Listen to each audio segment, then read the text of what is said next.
Assalamualaikum warahmatullahi wabarakatuh. Perkenalkan, nama saya Jasmine Dina Sabila dari kelas SI 22C. Nomor induk mahasiswa 22416257201101. Di sini saya akan menjelaskan tentang bagaimana proses konversi sinyal analog ke sinyal digital. Oke, next. Jadi, sebelum kita tahu bagaimana proses sinyal analog ke sinyal digital perubahannya, kita harus memahami dulu nih apa itu sinyal analog dan sinyal digital. Nah, sinyal analog itu merupakan sinyal kontinu. Maksudnya, sinyal ini memiliki nilai di sebuah waktu. Sedangkan sinyal digital itu bersifat diskrit atau hanya tersedia pada waktu tertentu saja. Nah, sinyal analog itu berarti waktunya bebas, sedangkan sinyal digital itu hanya pada sebuah waktu aja ya.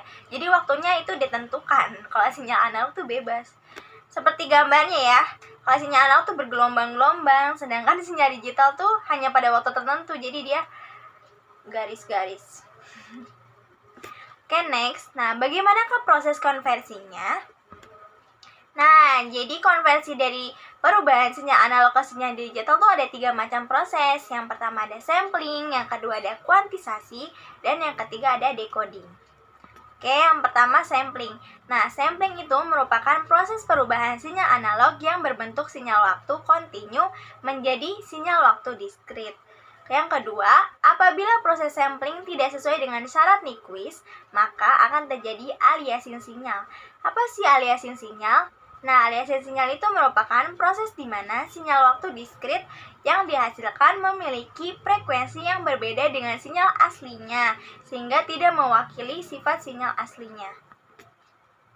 Nah, aliasing sinyal itu disyaratkan dengan Nyquist yang lambangnya itu Fs lebih dari 2Fi, yang dimana Fs itu adalah frekuensi sinyal sampling, sedangkan Fi itu frekuensi sinyal informasi yang ada di sampel.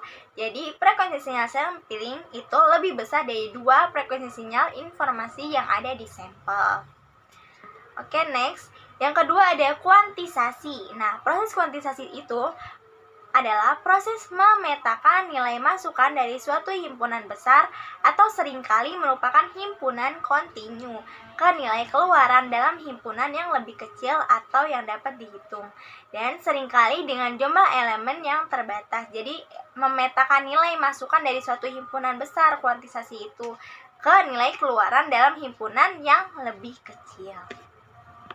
Oke, yang ketiga ada decoding. Decoding itu apa sih? Jadi decoding sinyal itu adalah proses perubahan sinyal yang telah dikodekan dalam bentuk seperti AM, FM, atau PM menjadi data biner yang dapat diinterpretasikan oleh komputer. Jadi sinyal decoding itu biasanya dikodekan dalam bentuk AM, FM, atau PM dan akan menjadi data biner yang dapat diinterpretasikan oleh komputer. Nah, saya akan menjelaskan tentang konvolusi. Jadi konvolusi itu merupakan suatu proses matematis yang digunakan untuk menggabungkan 2 buah fungsi menjadi suatu sinyal baru. Jadi proses matematis dalam konvolusi itu adalah menggabungkan 2 buah fungsi ini menjadi sebuah sinyal baru. Contohnya seperti ini. Dapat dirumuskan di sini ada Ft. Ft itu frekuensi. Sinyal yang pertama nih ada F0-nya itu berangka 2.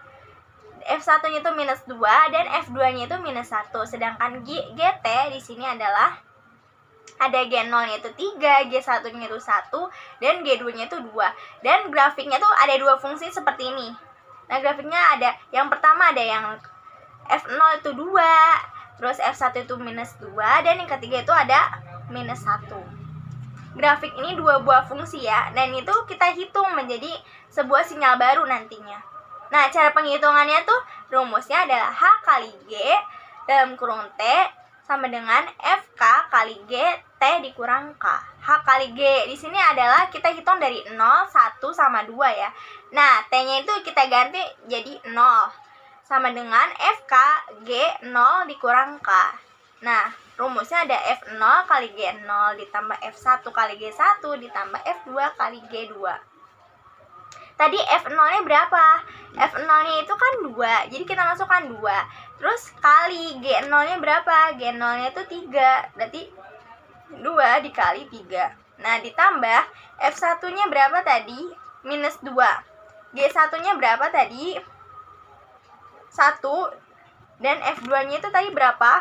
Minus 1, dan G2-nya itu adalah 2. Jadi 2 kali 3 itu 6, tambah minus 2 kali 1 itu minus 2, tambah minus 1 kali 2 itu minus 2. Jadi 6 dikurang 2 dikurang 2 itu sama dengan 2. Jadi ini yang pertama ya. Buat H kali G 0, itu hasilnya 2.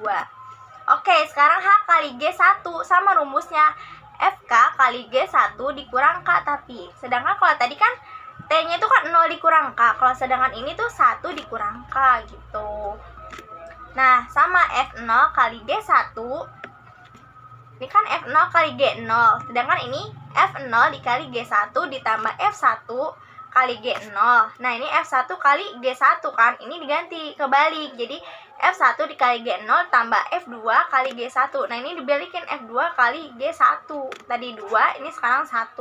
Hasilnya kan berarti tadi masukkan F0-nya itu 2, G1-nya itu 1. Jadi 2 kali 1 tambah minus 2 dikali 3 ditambah minus 1 kali 1. Hasilnya itu adalah 5.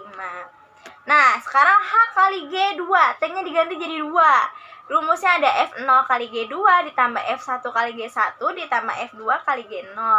2 kali 2 tambah minus 2 kali 1 tambah minus 1 kali 3 itu hasilnya adalah minus 1. Maka sehingga akan dapat dihasilkan sinyal grafik digital sebagai berikut. Tadi yang pertama hasil dari H kali G0 itu adalah 2. Berarti kita kasih titik nih di grafiknya yang 2. Oke, yang kedua itu ada tadi hasilnya 5. Kita kasih titik di 5. Dan yang terakhir itu adalah minus 1. Kita kasih titik 1. Nah, akan menghasilkan grafik sinyal digital seperti ini ya. Yang tadi kan kalau sinyal konvolusi itu mengubah dua fungsi menjadi sinyal baru kan. Ini dua fungsinya akan menghasilkan sinyal barunya seperti grafik yang ada di PPT ini ya, seperti ini gitu. Ini adalah berarti sinyal baru. Ini sinyal baru dari dua fungsi yang tadi kita hitung atau kita buat. Oke, cukup sekian dari saya. Semoga bermanfaat. Mohon maaf jika dalam penjelasan saya banyak sekali kekurangan. Wassalamualaikum warahmatullahi wabarakatuh.